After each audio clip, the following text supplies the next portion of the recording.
Hello everyone. In today's video I would like to show you how to replace timing belt and timing components on Evo 8. It's fairly easy job, so if you've done this before, you're probably not watching this, but if you didn't, I'm gonna show you the fastest way. So first, of course, you have to lift the car, lift passenger side, and remove the front passenger side wheel. Of course, secure the car, use some jack stands, and make sure everything is secure. You do need to purchase couple timing tools, Chemlock timing tool and couple timing belt tensioner tools. You can get all of them from STM or MI Performance or any other website. So let's start and let's remove the serpentine belt tensioner first. And it does have two bolts, 14 and 12 millimeter. That's where I'm pointing right now. So remove that tensioner completely and remove the belt. Then you have 4 bolts for a crankshaft gear. You gotta remove it. So once the crankshaft pulley is removed, now it's a time to support the engine. You gotta take another jack and remember to use some 2x4 on the top of the jack and locate the jack under the oil pan. Just be careful guys and make sure it's on the center. And you don't have to lift it a lot, just enough to support the engine so it didn't go low. Now it's a time to remove the engine mount and all bolts. There is 14 millimeter 3 bolts, nuts, and there is 17 millimeter nut and the bolt.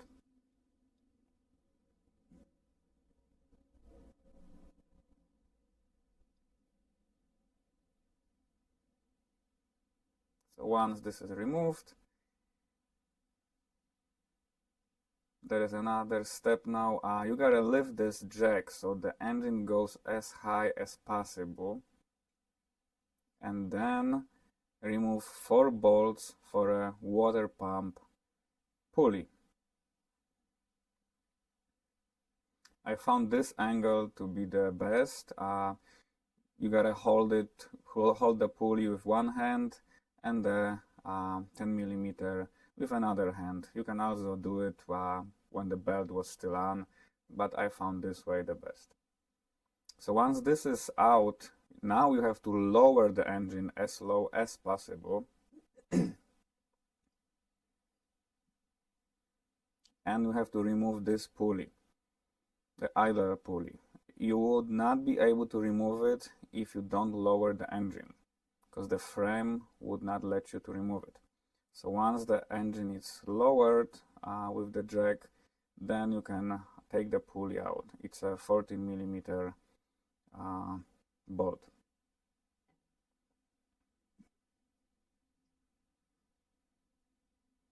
And remove it completely, like so.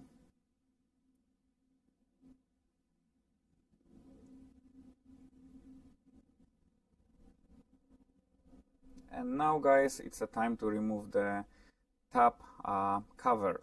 There is 4 bolts, 4 10 millimeter bolts. I have a clear cover, but if you have the OEM, that's the bolts are of course at the same location and the same bolts. So once this is out, you can remove couple top bolts for a lower cover. You're gonna have access only for 2 bolts, one here and another one right here. So you can do it from the top, it's easier from the top, and then you have to go from the bottom and remove the rest of them. 2 of them are longer, this one right here and this one on the center, so it's easy to remember. The center one is longer and the right bottom one. The right bottom one does have a washer and the center one doesn't, so it's pretty easy to remember. All the rest of them are the same length. You just have to watch them when you're going to remove.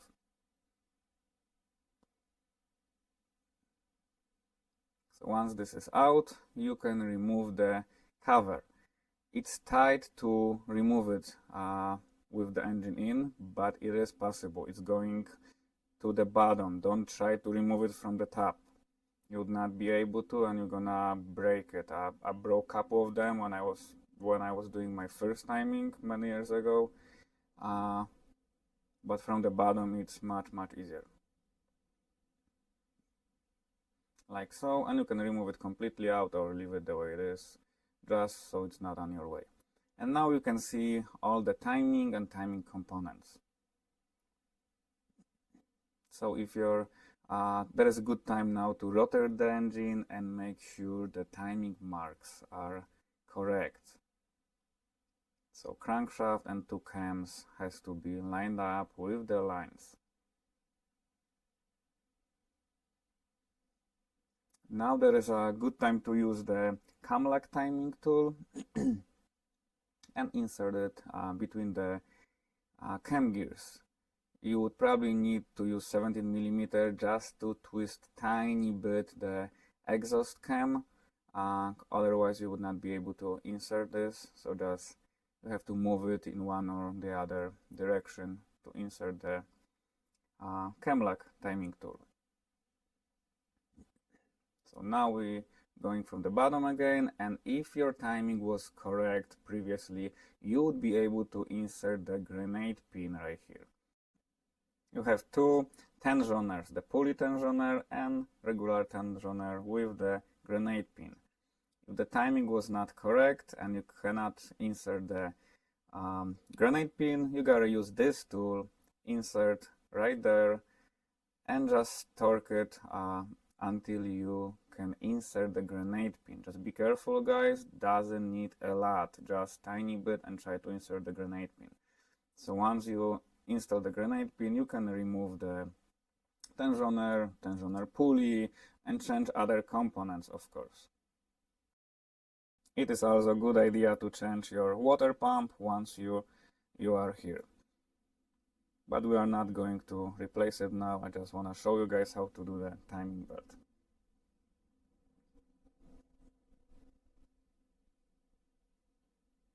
So once this is done, you can install the new belt on its place. And remember, there is a slack between the cam gears, but that nut should be a slack on the bottom of the belt. So now when you installed all the components already, you gotta use this little tool and you gotta insert it in the pulley right there. And we're going to make a tension. So you need this wrench tool. You can do this by feel, but I recommend using that kind of tool, and it OEM specifications are 30 inch-pounds, and that bolt right there is supposed to be torqued to 35 foot-pounds. So like so, make sure it's 30 inch-pound, and then you have to torque that bolt. I need two hands, so you guys not gonna see me torquing this, but it is possible to do. And once this is done, you can remove your cam-lock timing tool.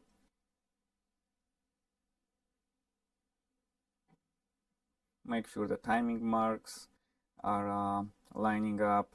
Always check the timing marks, guys, a couple of times. This is the balance shaft. I'm not using balance shaft in this engine, so I'm not worrying the location of this. If you do use it, then of course you have to check specifications of the manufacturer.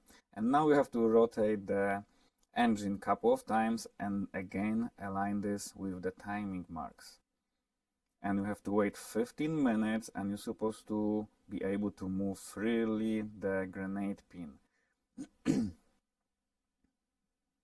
I always check it twice, rotate again the engine, wait 15 minutes, then insert the pin. If it's going in and out freely, your timing is good. Guys, this is very important, because if it's too tight, it's going to whine and it's going to damage the oil pump. If it's too loose, of course, it's not good also. And guys, this is pretty much it. So now you have to put everything back together and you're good to go. So you gotta put the cover back, Then of course the tensioner and the pulley, and from the top you gotta put the cover and you're good to go. Thank you so much for watching, guys. If you got any questions, let me know, comment below, and good luck.